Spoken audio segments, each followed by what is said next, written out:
Welcome to Issues and Answers with your host Diane Kinderwater.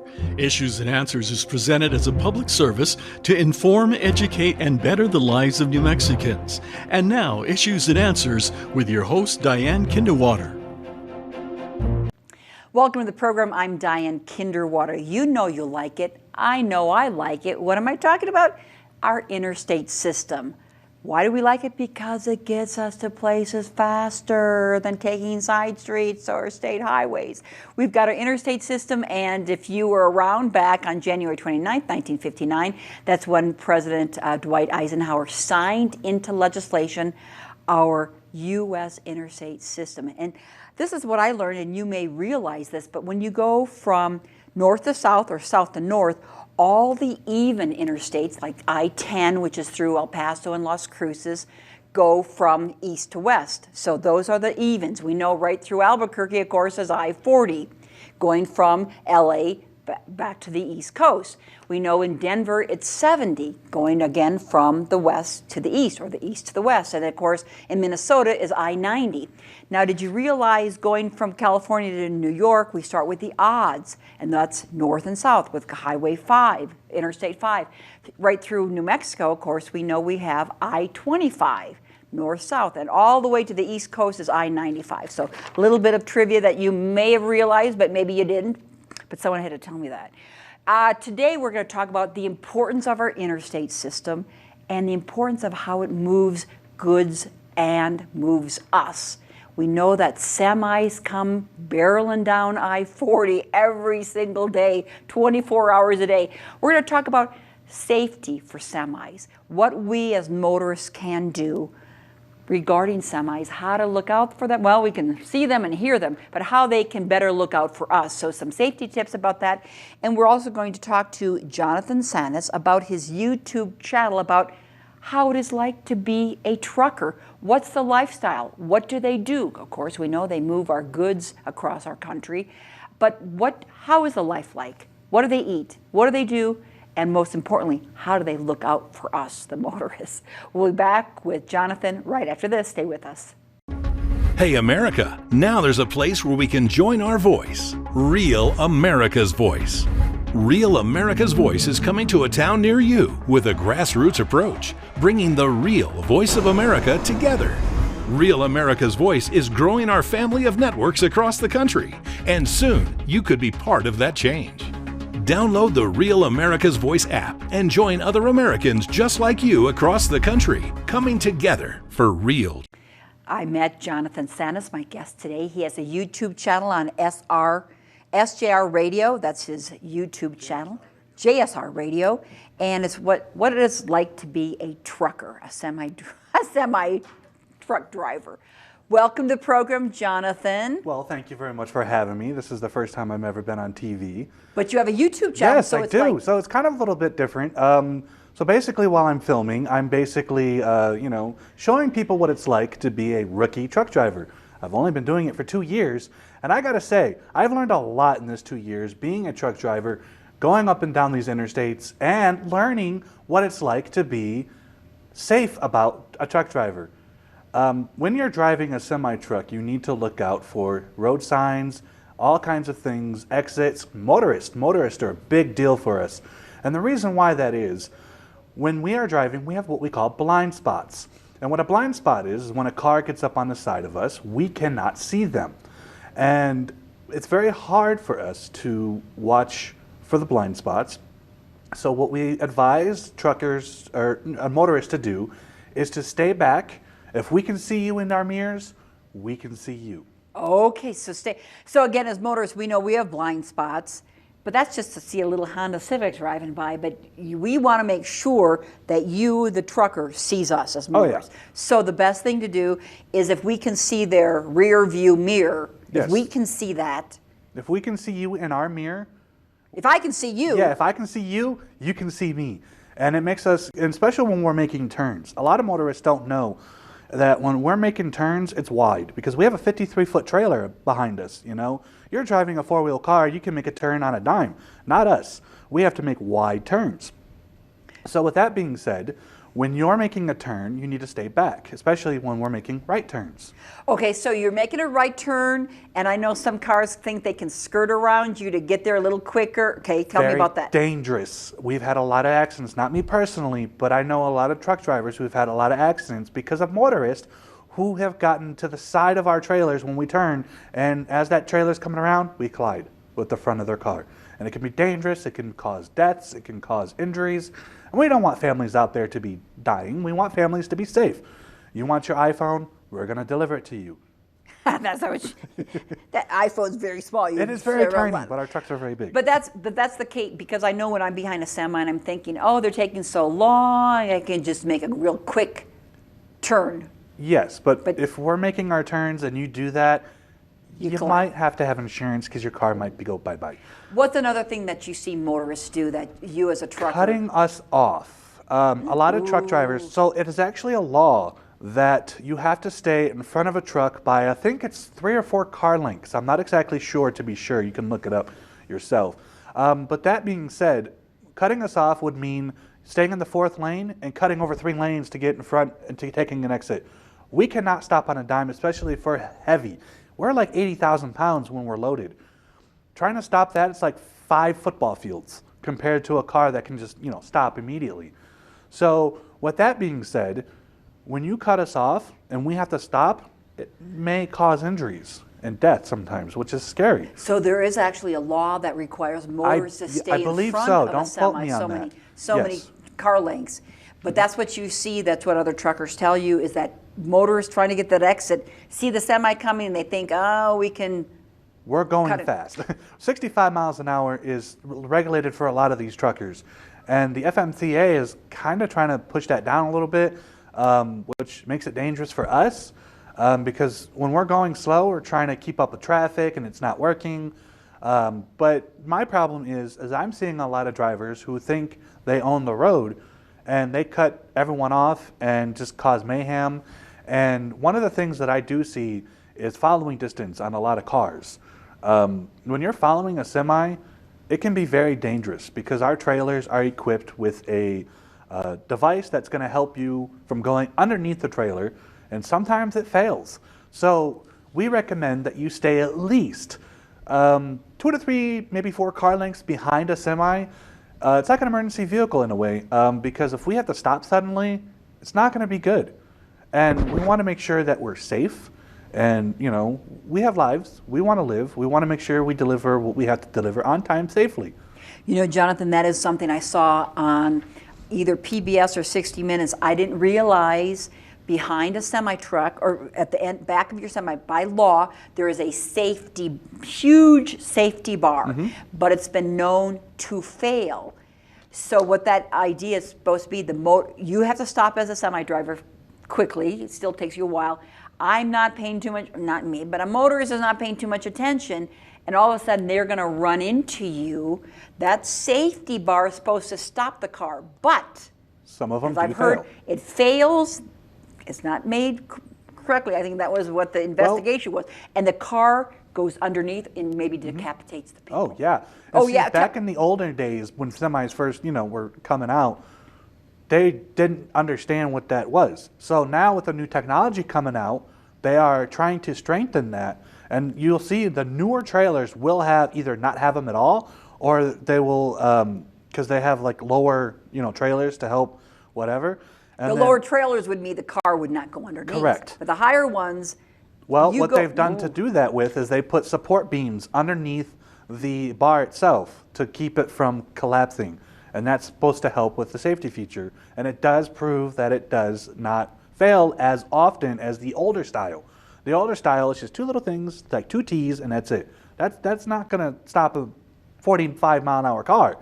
But you put reinforcements underneath there, and that's why we do testing and learning how to do things. But that investigation showed it was failing. That's the point. Yeah. That's why I wanted to invite you on the show, because I saw this and I was kind of shocked as of maybe naive motorists, not even thinking that if I ran into the truck, I could actually go possibly under it and be decapitated. It's very scary when you think about it. And that's why we tell you, please, if you're don't text and drive, pay attention, put your phones away. Don't don't drive distracted, okay? And if you're driving, stay behind a semi far, like 2 or 3 car lengths. That way you have enough reaction time to stop, and you can prevent a lot of things from happening. Because another car behind you could push you into that semi. Exactly. Anyways, I'm doing the show, really, Jonathan, because I saw this investigation on, like I say, PBS or 60 Minutes, and I thought I'd like to share with my viewers, stay behind those semis. There's a reason, because you get pushed into that semi. It's not. It's I mean, not pretty. It's dead. It's very automatic deadly. Oh yeah. It's automatically deadly. And a lot of people think that, you know, driving next to a semi and then trying to get up under it because they think they're Fast and Furious. It's not fun. I've seen a lot of accidents happen like that. But you say they? Yeah, they. so they try to, you know, like, I can do this. No, it's don't do that. But I love being a truck driver. It's one of the best feelings in the world to be able to deliver to people. And, you know, 2 years ago I started a YouTube channel. Well, I've had it before, but I recently started posting. And what I like to do is show people what it's like to back a trailer and what it's like to live the life. What kind of food do we eat? What kind of stuff? And you guys can go onto YouTube and look up JSR-RADIO. It's a dash in between JSR and then dash and then radio. And you can see what I do every single day. But you were here on TV, not YouTube. Yeah, you actually, can't- this channel is going to be on YouTube to tell us. But any other safety before we move on to your YouTube channel and kind of the lifestyle? 'Cause well- we all see the trucker. Any other? And I wanted to just share here in Albuquerque, they do. You do, not you, but your trucking family, semis. They do come barreling down our canyon because it's going down from the mountains through our canyon to the west. It's a downslope. Well, So if you pull off on Tramway or Wantabo or Louisiana, these semis are going on a decline, and they're going fast. well, And the they reason can't that is, turn fast. Yeah, no. So here's the thing.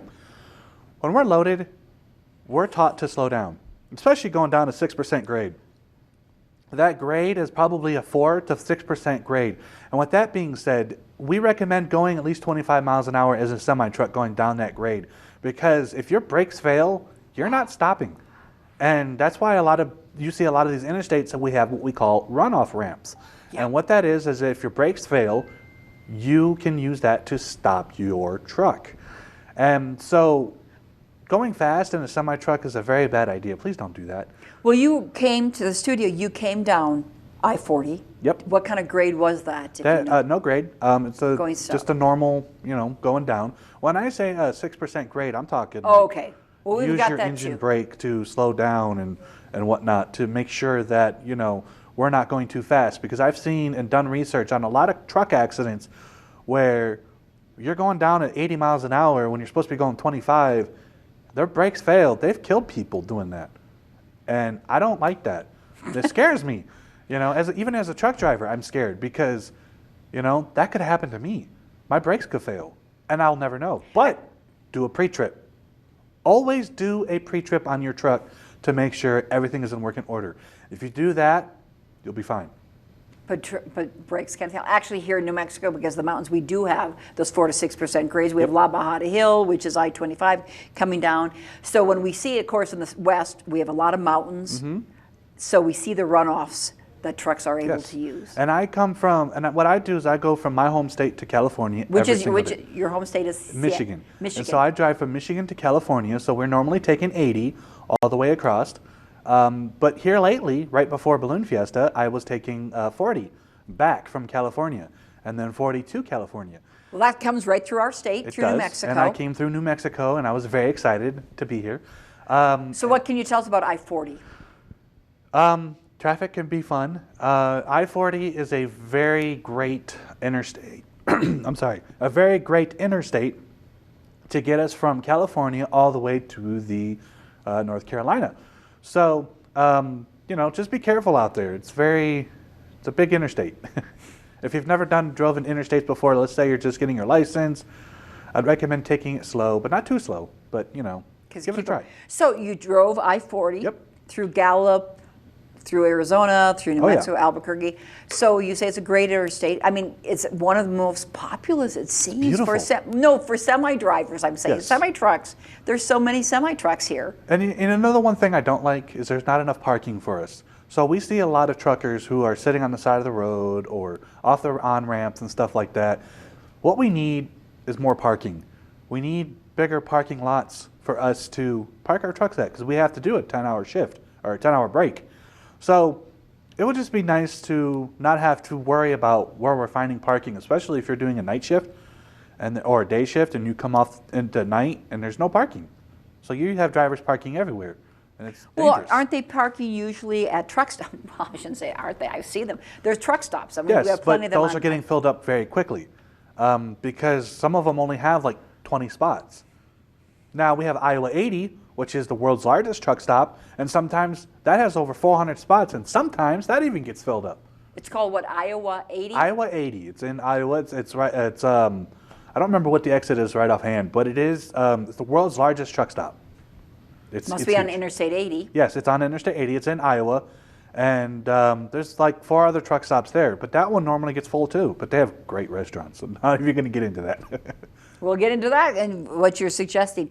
Any other safety tips for us to know about semis? Unfortunately, not at this time. I mean, just drive safe. Just pay attention, stay off your phones, and watch out for us. What have you seen? What have you seen the motorists? Of course, it's just 2 years. Or what have you heard from other motorists? Please tell us kind of some of the horror stories you hear about what motorists do. What? Well, the biggest one is just the not paying attention and I'm trying to think of what have you seen? What have you seen people do? I mean, what have I seen? I just mean, cutting us off. It's just so we're driving down the road and just getting in front of us. no, and but slowing you're down. up high and you can look down. I mean, do you see people shaving? Do you see Texting and people driving brushing? Just is the texting. biggest one. I mean, aren't they changing their clothes? No, nothing You like that. come- Nothing.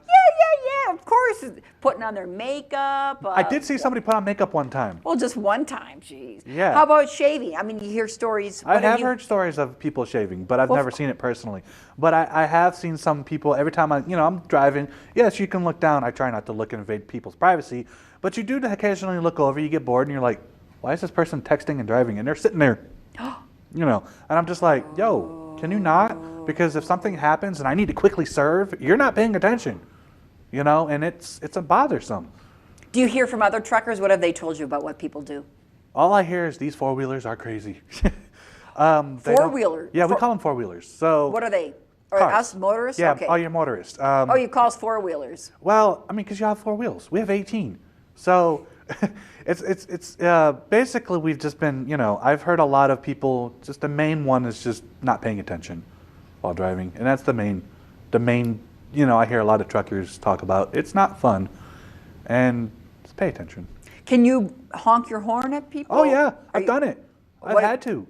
And they mostly flick me off. And I'm the bad guy. What? No, I'm just warning you, hey, you cut me off. Can you not do that? And I'm over here being nice to them, like, hey, that's not cool.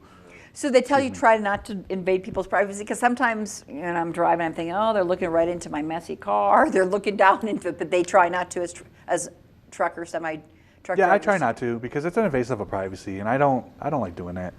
I like to stay focused on the road. As long as I have to look at my mirrors every 15 seconds. Yeah, so that way we can keep the trailer straight and everything's good. So I'm always keeping an eye on the road, and I'm always making sure that I can see at least 50 yards ahead of me, even 100 yards ahead of me. Because if I see something ahead of me, I'm paying attention. I know I can stop in time. Why do you say 15 seconds every 15 seconds? Because if you're not paying attention to your mirrors and every 15 seconds and you go to do a lane change and there's somebody there, you're going to hit them. Blind spots. So in my truck, we have a mirror that we can see the blind spot. And most of the time when we're driving, we are basically making sure that there's no one around us. And I mean, cars are going, zooming. And what I'm doing is checking my mirrors to make sure I have no flat tires, making sure that everything is still good on the truck, making sure I still have my trailer, because there are some instances where, not for me, but I've heard of stories where they're driving along and they happen to look and their trailer's gone. It was there 5 minutes ago and it's sitting way back there, malfunction with the fifth wheel hitch. But if they looked every 15 seconds, it wouldn't they have would been have 5 noticed. minutes. They would have noticed, yes. So that's why I'm always constantly looking at my mirrors and I'm constantly making sure that I'm, seeing what's out there. And especially when you're getting ready to make a turn, I'm watching my right mirror to make sure that someone's not coming up beside me. Which they do. All the time. I know all they the do. time. I know. I've seen them. And it's annoying, but we deal with it. How many years did it take you to get, what is a C, what's your? It's a CDL. CDL. Commercial driver's license. How long did that take? Took me 3 weeks to go through the training. And then I was with my instructor, who you have to go out with a trainer for 21 days. And then they teach you how to drive. He said my driving was phenomenal. It's just my backing I had to work on, which now I can back a trailer with my eyes closed. Not recommended. Get out and look. So it doesn't take that long to get the commercial driver's license? No, really? I mean, well, you got to study. You got to take a test depending on your state. And I don't know how New Mexico does it or any other state who's watching at this time. And it just depends on, you have to go to your local DMV, do a couple of written tests. It's usually on a computer. I recommend downloading an app and studying all the questions. They're going to ask you several questions. And when you do that, you have a knowledge, and then you go to a CDL school. They'll teach you how to back, how to drive, and how to maintain your lanes and all that stuff. Mainly they focus on the backing portion because that is the hardest part when it comes to trucking. That's going to be your backing. Because you have to back into some Are very there tight regulations spots. for a commercial driver's license? How many hours can a semi-truck driver drive per day, per 24 hours? Is there a limit? We have to work a 14-hour shift. That's on duty for 14 hours. And I just did a little YouTube short on the ELD. So what we have is an electronic log device. And we have to drive only 11 hours within that 14-hour on-duty cycle. However, in a 7-day work week, we can only be on duty for 70 hours. And that is regulated by the FMCA. No, that was in a 1 week, 7 days? 7 days. So most of us 70 hours. most people work a 40-hour work day. Correct. But you're saying a semi-truck driver can We can almost only do drive double for that? 11 hours a day. Well, that's quite a bit. It is. And we do 8 hours, and then we do a 30-minute break. And then within that, after that, we have about 3 hours left. What I do personally is I'll drive for 4 to 5 hours, take a 30-minute break, and then drive the rest of the 6 hours. That's just how I do it. Makes sense for me, I guess. I don't know. Some people will just say, just drive 8 hours and then do your 30. But it goes by faster for me. I don't know. That's just me. Well, as a motorist, we're concerned, though, about I'm concerned. How many hours is a semi-driver driving? Because are they alert and awake? Well, that's why they break it up that way. You drive for your 8 hours, you do your 30-minute break, and then you get something to eat, And that's why we only drive for 11 hours, so that we don't get fatigued. And if you are fatigued, my company especially, hey, you're tired? Pull off. Go ahead and go to sleep. A lot of drivers, they don't do that. They just drive. But for me, I like to sleep. We're going to talk about your YouTube and the lifestyle, but anything else you'd like to share with motorists out there about semi-truck drivers that they may not realize? We are very bigger than you, and we weigh a lot more than you, and it takes us a lot longer to slow down, so please pay attention. That's all I can say. Okay, you're big. 18 wheels, different sizes, 18? You're an 18-wheeler? Mm-hmm. Is that what they're called? Yeah, we're 18-wheelers. I mean, there are different versions. There's day cabs, there's sleeper trucks. Sleeper trucks is what I drive. And then your day cabs, some of your day cabs only have, 4 wheels, and then you have the set of 4 on the back. But those are for your local deliveries. Those are going to go to, they're going to drop it off at a yard, pick it up, and take it somewhere else. The lifestyle, your YouTube channel, you started this just telling people. So we only have a few minutes left. What's surprising about the lifestyle that you didn't realize before you started driving a semi-truck? I sleep in my truck. That's the one thing I didn't realize. I thought we got hotels and stuff. Oh! Okay. But we eat differently, and we're constantly eating fast food, and it's hard to cook in a truck. Especially, I run teams, so it's hard to cook while you're driving, or while your partner's driving, and then it's just eating a lot of fast food. Well, I mean, you can't pull up to the fast food drive with a semi. No, we're too big. We're 13.6, and what's that? So our height on a semi truck is 13.6, and we have to watch out for low clearances. 13 feet 6 inches. Yep. Okay. And a lot of bridges out there are regulated at like 16 or 17 inch, feet, and then you have some bridges that are 11'8". And then what do you do then? Go you around. Stop, and you call the police, and you have them help you out, and they have them back out. Oh boy, but on your route.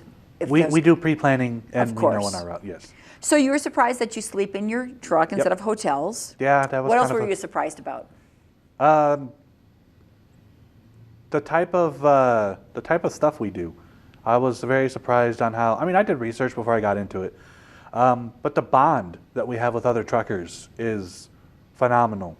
You know, it's not like it used to be, but there's still some truck drivers out there who help each other out, and you know, they really. If somebody sees an accident, they'll stop and help them out. You know, and you still see that, and that's good. That surprised me. What about the handles? Do you have handles? I don't have a CB handle, but I do have a CB, and I do know how to use it. It's it's one of those things that is grandfathered in for the handheld device.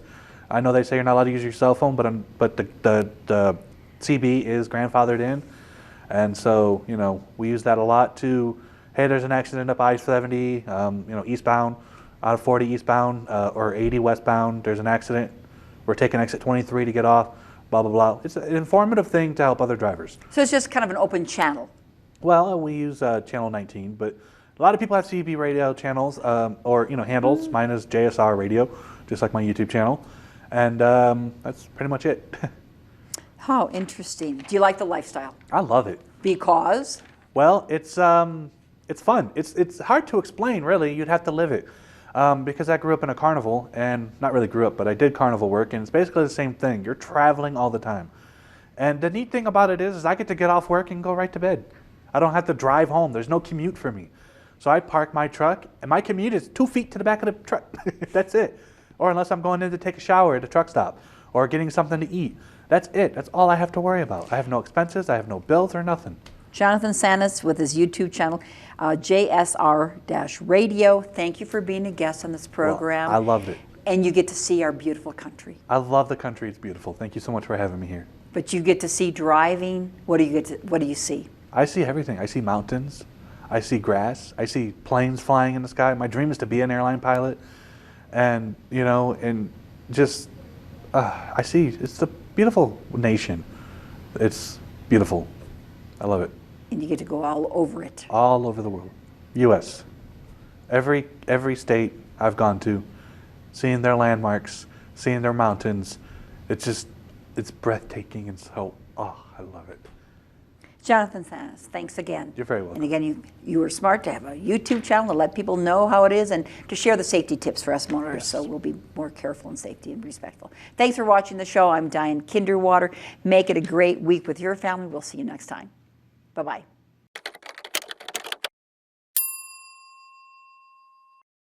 The New Mexico Modern Child Support Family Program works to benefit both parents for the purpose of improving children's lives. It provides the basics of child support, but goes further by helping parents step up to find better job opportunities that get them back on track to paying their monthly child support obligation. Find out how the Child Support Step Up program can help your modern family. Contact New Mexico Child Support today to learn more. Issues and Answers with your host Diane Kinderwater is presented as a public service to inform, educate, and better the lives of New Mexicans.